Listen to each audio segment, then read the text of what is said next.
안녕하세요. 신한성 부동산 대표 공인중개사 우종승입니다. 오늘도 저번 주에 이어서 금융기획 시리즈로 계속 보내드리고 있습니다. 금융기획 시리즈 세 번째인데, 첫 번째는 물가가 올라가고 있는데 금리는 언제 꺾일 것인가를 보내드렸고요. 두 번째 사항은 현재 경제 상황이 어렵고 경기가 침체되어 있다고 하는데 이것이 더 나가서 금융위기나 외환위기로 올 것인가를 저번 주 두 번째 시간에 보내드린 바 있습니다. 그러나 이 경제 자료나 경제 지표는 방대하고 어떻게 보면 복잡하고 난해할 수도 있어서 또 짧은 시간에 다 보내드릴 수가 없습니다. 그래서 10분 정도의 선에서 못 보내드려서 오늘은 계속해서 저번 주 시간에 이어서 경기가 어렵지만은 경제 위기지만은 금융위기가 외환위기가 다시 올 것인가, 저번 주 시간에 이어서 시리즈로 보내드리고 있습니다.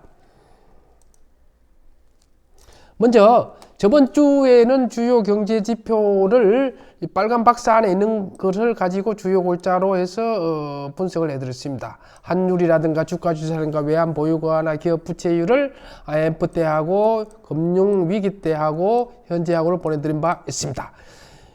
지금은 주로 밑에 파란 박스입니다. 소비자 물가나 재정 수지나 경제 성장률이나 신용 등급이나 국가 채무를 가지고 오늘은 분석해서 보내드리고자 합니다. 먼저 간략하게 말씀드리면 소비자 물가 지수는 현재 꺾였다는 것은 사실이고요. 그 다음에 재정 수지는 현재 엄청난 적자죠. 지금 30%가 넘고 있고요. 그 다음에 경제 성장률도 이렇게 표면상 이거 잘못 나온 실질적으로 고물가에서 실질 경제 성장률은 거의 마이너스일 겁니다. 그 다음에 신용 등급은 언덩이 좋아지고 있고요. IMF 대비해서 현재는 거의 S&P 기준으로 90점 정도로 올라와 있으니까요. 그래서 이 부분을 한 번 더 자세하게 들여다보고자 합니다. 먼저 금융위기나 외환위기가 올 것인가의 부정적인 지표. 첫째, 국가 채무. 국가 채무가 결론적으로 얘기하면 현재 국가 채무가 약 1000조가 됩니다. 1000조가 되는데 GDP 대비해서 약 50%입니다. 이 얘기는 GDP가 2000조고 빚이 1000조라는 얘기죠. 현재는 그렇습니다. 그런데 우리가 살림살이도 마찬가지로 현재 예를 들어서 예금이 10억 있는데 빚이 5억 있다. 그렇게 봐도 됩니다. 그래서 GDP는 물론 국민 총생산이긴 한데 국민 총생산 대비해서 국가 채무는 절반밖에 안 된다. 이 자체에 국가 채무나 GDP 등 늘어나고 있지만은 그렇게 우려할 만한 것은 아니다, 이렇게 봅니다.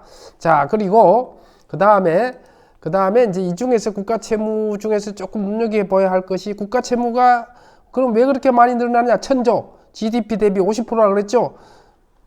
주로 문재인 정부 때입니다. 문재인 정부 2017년부터 2020년까지, 물론 코로나 때문에 그렇죠. 코로나 때문에 그러긴 한데 엄청 빚이 1년에 123조나 124조씩 늘어났어요. 15%에서 17%.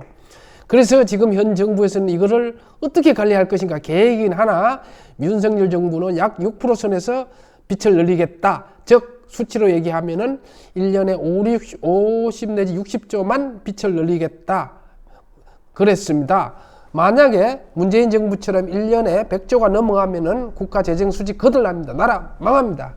그렇기 때문에 윤석열 정부의 성공 여부는 정치 이런 관계를 떠나서 경제학적으로 이런 걸 본다면은 이 재정 수지나 이런 부분입니다. 국가 채무 관리나 이런 부분입니다. 이게 굉장히 중요합니다. 정치적인 걸 떠나서 순수하게 팩트만 가지고 놓고 보면 그렇습니다. 그래서 이걸 성공적으로 관리를 해야 됩니다. 윤석열 정부. 그렇지 않으면은 쉽게 얘기하면 망합니다. 자, 재정 수지를 한번 볼까요?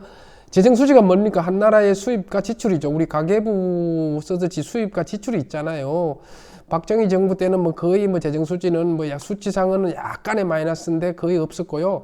우리가 재정 수지가 흑자가 전두환 정부 때하고 노태우 정부 때하고 김영삼 정부요. 잘 아시다시피. 그 다음에 김대중, 노무현 정부, 이명박 정부, 박근혜 정부까지 전부 다 흑자였습니다. 흑자 기조였는데 문재인 정부 들어오고서 2019년, 20년, 21년 재정 수지가 이렇게 나빠졌습니다. 평균 38%입니다. 물론 코로나 사태가 있었죠. 뭐 세계적으로 어쩔 수 없는 코로나 사태가 있긴 하나 이 부분도 너무 상당히 평균 38%가 넘으면 상당 역대급입니다. 역대. 이 대한민국 창건 이래 재정 수지가 40%나 적자가 나고 있다. IMF 때나 이런 데는 당연하죠. IMF 때야 당연히 18%나 마이너스 났죠. 그냥 금융위기 때는요. 금융위기 때는 물론 그 다음에 여기도 한 18% 적자가 났어요.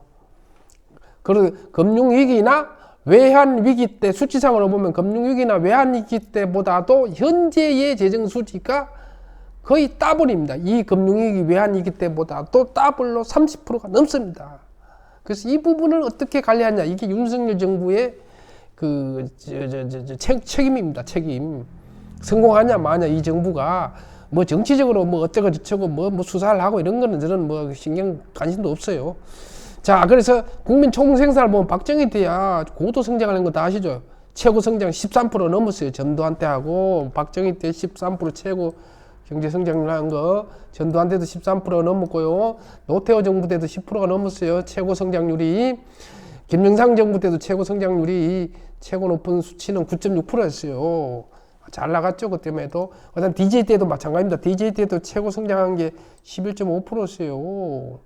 그 다음에 그러다가 이제 노무현 정부 때부터 반토막이 시작했어요. 이때부터 쫙 반토막이 나가지고 점점점 떨어져가지고 현재는 마이너스라고 봐야 돼, 실질 성장률은. 왜냐? 현재는 그 물가가 많이 올랐잖아요. 노무현 때부터 저성장을 길을 걸어온 겁니다. 그런데 우리는 현재 곤두박질, 노무현 때부터 곤두박질 치고 있다. 이렇게 보시면 돼요. 그래서 경제가 그만큼 어렵고 경제에 대해서 잘 알고 경제 개념이나 그런 게 출제해야 되겠죠. 자, 그러면 현재 경기지수를 볼까요? 경기지수 2022년 3월달, 올 3월달 보니까 경기지수를 100으로 놓고 봤을 때 100 이하입니다. 안 좋다는 얘기죠. 이게 단순히 안 좋은 게 아니고요. 그 이전에는 작년까지만 해도 경기지수 100 이하로 떨어진 적은 없어요. 이게 선행지표하고 동행지수가 있는데 동행지수라는 건 경기하고 실물 경기하고 같이 나타나는 거, 선행지수라는 것은 이 지수가 나타나고 나서 6개월 뒤에 경제 현상이 나타난다는 거예요. 자, 이 선행지수가 100 이하인데 나쁘다. 언제 나빠? 현재 아니고 6개월 뒤에 이 나쁘다는 게 나타나는 거예요. 지금 2020년 8월이면요. 2023년 내년 봄까지도 경기가 나쁘다는 사실이 이 선행지수에 의해서 나타나는 겁니다. 참고하시고요. 자, 그 다음에 은행금리 볼까요? 은행금리는 뭐 IMF 때야 15%였죠. 대출금리가. 그 다음에 금융위기 때는 한 7, 8% 됐고요. 그 다음에 기준금리가 역대 최저였을 때가 2.8% 대출금리가. 그죠? 그러다가 지금 현재 2022년 8월, 올해 8월에 한국은행 통계를 보니까 대출금리가 4.5%. 그래서 이 금리는 한국은행에서 예금은행 평균 금리를 말합니다. 개인 금리하고 틀립니다. 그래서 이것을 이쪽에 초저금리 때 비교해 보면은 상당히 높죠. 그렇다고 해서 자, 금융위기 때하고 비교해 보면은 낮죠. 그렇기 때문에 이 부분도 크게 우려할 부분은 아니다. 금융위기 때 7, 8% 갔는데 아직 통계상은 4.5, 5%밖에 안 되잖아요. 자, 그래서 이 부분은 이제 경기 지표의 부정적인 요인을 말씀드린 거고, 그러면 앞으로 선행지수뿐만 아니라 앞으로 경기가 현재 지수는 어떤가? 환율은 뭐 IMF 때 1,900원, 금융위기 때 1,600원이고 현재는 1,400원대예요. 원화 가치가 폭락은 했지만은 IMF처럼 이렇게 많이 폭락은 하지 않았다. 그 얘기고요. 1,900원하고 1,400원하고 차이가 많죠. 자, 그 다음에 소비자 물가 지수는 분명히 꺾겠다는 것을 말씀을 드리는 거예요. 7월 달에 6.3%, 8월 달에 5.7%, 9월 달에 5.6% 이렇게 지금 내려가고 있는 거죠. 물가는 잡혔다고 하는 거죠. 그 다음 물가 지수, 그 다음 금리가 안 꺾여서 문제죠. 자, 그 다음에 소비자 물가 상승률은 뭐 어떤 자료를 보더라도 경기 지수가 물가는 꺾였습니다. 통계청이나 한국은행 자료니까 정확한 자료로 볼 수 있습니다. 자, 외환 보유고도 뭐 조금 2000년 올 1월달 대비해서는 조금 줄었지만은 4,167억 불. IMF 때 얼마요? 35억 불이라 그랬죠. 거기에 대해서 뭐 몇십 배 갖고 있죠. 그렇기 때문에 외환 보유고도 든든하고, 대외 채무 채권이 남겼어요. 앞에 국가 채무가 있고, 국가 채무는 한 나라 국내의 채무를 말하고 대외 채무, 해외에 있는 채무와 채권을 말하는데 현재 결론적으로 말하면은 대외에 우리가 외국에 지급할 돈이 6,200억 달러인데 외국에 받을 돈이요. 채권이 1조 달러예요. 그러니까 4,500달러는 적자죠. 채권이 있다는 거예요. 그래서 대외 채무 채권은 위험한 수치가 아니다. 양호하다. 이렇게 말씀을 드릴 수 있고 참고로 IMF 때는요. 대외 갚을 돈이 1,600억 불인데 채권이 받을 돈은 대외에서 받을 돈이 1,000억 불이 안 돼서 그래서 마이너스 600억 달러가 손해가 났죠. 그 다음에 금융위기 때도요. 금융위기 때도 대외 채무가 3,100억 달러였지만은 받을 돈이 3,400억 달러였어요. 그래서 금융위기 때도 플러스였어요. 246억 달러가 남았어요. 채권이. 그렇기 때문에 지금 대외 채무 채권은 그렇게 우려할 만한 지표는 아니다. 양호하다. 이렇게 볼 수가 있겠습니다. 그 다음에 저번 유튜브에도 잠깐 말씀드렸지만은 올해 한국은행에서 내놓은 기업 2분기 경영 분석 표를 보면 2분기 경영 분석표 6월까지죠.